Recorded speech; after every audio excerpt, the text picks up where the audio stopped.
Code படத்தோட shooting ஸ்பாட்ல நடந்த ஒரு சுவாரஸ்யமான சம்பவத்தை பத்தின நியூஸ் கிடைச்சிருக்கு. சோ அது என்ன அப்படிங்கறத பத்தி இந்த வீடியோல டீடைலா பார்க்கலாம். கோட் படத்தோட கிளைமேக்ஸ் சீன் ஷூட் பண்ணும்போது தளபதி பயங்கரமா கோவப்பட்டாராம். அது ஏன் அப்படிங்கறத டைரக்டர் வெங்கட் பிரபு பாத்தீங்கன்னா இப்ப சொல்லியிருக்காரு. அதாவது கோட் படத்தோட கிளைமேக்ஸ் ஃபைட் சீன் முடிஞ்சதுமே வாயில இருந்து ரத்தத்தை துப்புற மாதிரி ஒரு சீன் எடுக்கலாம் அப்படின்ட்டு வெங்கட் பிரபு சொல்லியிருக்காரு. அதுக்கு தளபதியும் பாத்தீங்கன்னா ஓகே அப்படின்னு சொல்லிட்டு மேக்கப் மேனை கூப்பிட்டு இருக்காரு. ஆனா மேக்கப் மேன் கிட்ட அந்த டூப்ளிகேட் ரத்தம் இல்ல, உடம்புல பூசுற ரத்தத்தை வாயில வைக்க முடியாது. சோ வாயில டூப்ளிகேட் ரத்தம் வைக்கிறதுக்காகவே ஒரு தனி ரத்தம் பாத்தீங்கன்னா இருக்கான். அதை விழுங்கிட்டா கூட ஒன்னும் பிரச்சனை ஆகாது அப்படிங்கிற மாதிரி சொல்றாங்க. சோ இந்த மாதிரியான சீனுக்கு அந்த ரத்தத்தை தான் யூஸ் பண்ணுவாங்க. அப்படிப்பட்ட நிலைமையில மேக்கப் மேன் கிட்ட அந்த டூப்ளிகேட் ரத்தம் இல்ல.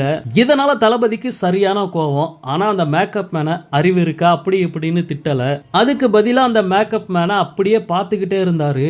அவர் அப்படி பார்க்கறத பார்த்து மேக்கப் மேனே நடுங்கிட்டாரு. நாங்களும் அப்படியே அமைதியா நின்னுட்டோம். கொஞ்ச நேரம் மேக்கப் மேனை அப்படியே பார்த்துட்டு ஒரு பிரேக் அப்புறம் எடுத்துக்கலாம் அப்படின்னு சொல்லிட்டாரு. சோ தளபதி அப்படி பார்த்ததுதான் அவரோட அதிகபட்சமான கோபம் அப்படின்ட்டு டைரக்டர் வெங்கட் பிரபு பாத்தீங்கன்னா அந்த பேட்டியில சொல்லியிருக்காரு. ஓகே நண்பா, தளபதியோட எல்லா அப்டேட்டுமே மிஸ் பண்ணாம பார்க்க நம்ம சேனலை சப்ஸ்கிரைப் பண்ணி சப்போர்ட் பண்ணுங்க. தேங்க்யூ.